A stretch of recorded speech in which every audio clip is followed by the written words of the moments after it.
Salam sejahtera bagi kita sekalian. Bersyukur kepada Tuhan karena kita diberikan lagi kesempatan untuk boleh membaca dan merenungkan firman Allah. Namun sebelum kita lanjut, mari kita berdoa. Bapa di surga, terima kasih untuk saat ini kami akan membaca dan merenungkan firman Allah. Kami mohon pertolongan Roh Kudus supaya kebenaran yang kami baca, kami mengerti sehingga itu sungguh menjadi suluh bagi jalan hidup kami, dan kemuliaan Tuhan boleh semakin memancar di dalam kehidupan kami. Dengar doa kami, dalam nama Yesus kami berdoa, kami bersyukur. Amin. Saudara, yang akan menjadi pembacaan kita pada saat ini terambil di dalam Markus pasal yang pertama ayat yang ke-35. Demikian bunyinya. Pagi-pagi benar, waktu hari masih gelap, Yesus bangun dan pergi keluar. Yesus mencari tempat yang sunyi dan berdoa di sana. Saudara, kalimat ini menunjukkan teladan yang ditunjukkan oleh Yesus kepada setiap kita orang-orang yang percaya. Bahwa keteladanan itu adalah di dalam pembacaan kita. Bahwa pagi-pagi benar, waktu hari masih gelap, Ia bangun dan pergi keluar. Ia pergi ke tempat yang sunyi, berdoa di sana. Saudara, apa yang mau kita lihat dari kalimat ini? Bahwa kalimat pagi-pagi benar ini mau menunjukkan kepada kita bahwa Yesus menentukan waktu yang tepat. Yesus menyisihkan waktu, Yesus menetapkan waktu untuk Dia mau berkomunikasi dengan Bapa yang di sorga. Nah saudara, dikala Yesus sudah menentukan waktu, maka kita melihat di dalam ayat ini juga menunjukkan bahwa Ia pergi ke tempat yang sunyi. Jadi Yesus menyediakan dan mencari tempat yang sunyi. Saudara, ini menunjukkan bahwa supaya Yesus terkonsentrasi di dalam Dia berkomunikasi dengan Bapa yang di sorga.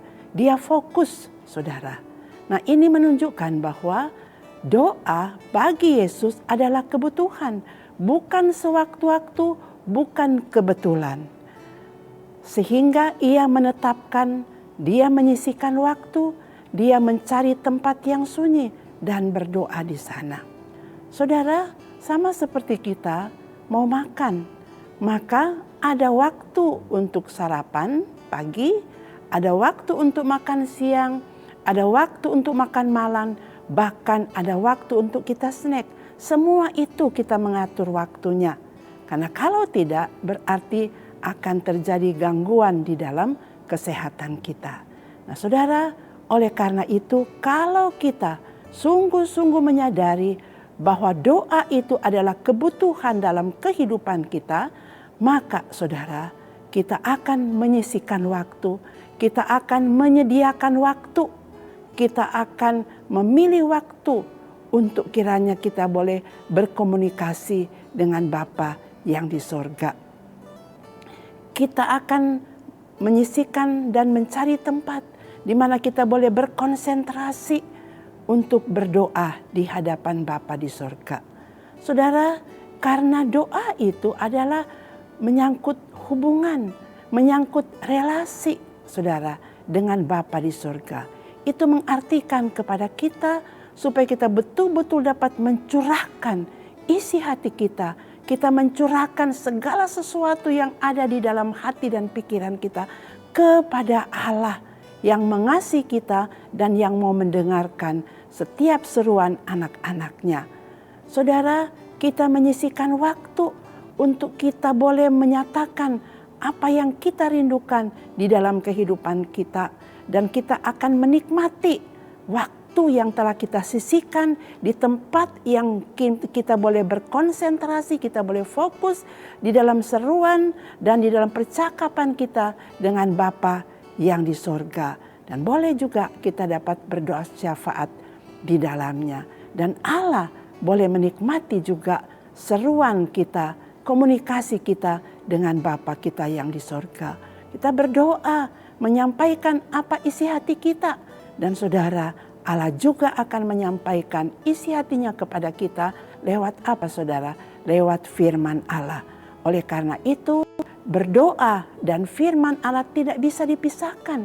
Karena berdoa kita menyampaikan segala hal dalam hidup kita kepada Tuhan, dan firman Allah di mana Allah mau berbicara kepada kita, di mana Allah mau menyatakan isi hatinya kepada kita.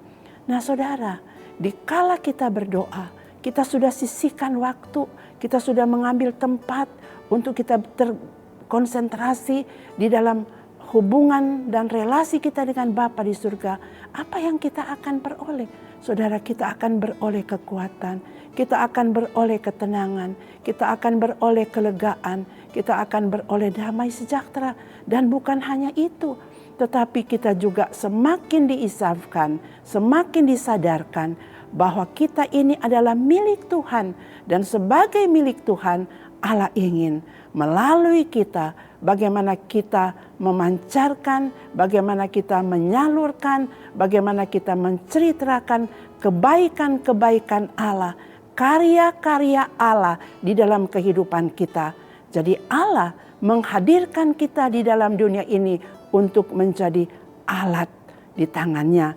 Ini kita akan beroleh kekuatan dan keyakinan ini bahwa kehadiran kita adalah kehadiran untuk menghadirkan perbuatan-perbuatan dan karya-karya Allah di dalam hidup kita, dan juga bagaimana Allah sudah menyatakan karya-karyanya itu di dalam kebenaran firman-Nya dan di dalam pribadi Kristus Yesus. Sehingga dengan demikian saudara, kehidupan kita akan membawa hormat dan kemuliaan Allah. Banyak orang akan memuja Allah, banyak orang akan dikuatkan, banyak orang akan diteguhkan iman mereka untuk setia mengiring Tuhan dan untuk memuliakan Allah dalam kehidupan mereka. Amin.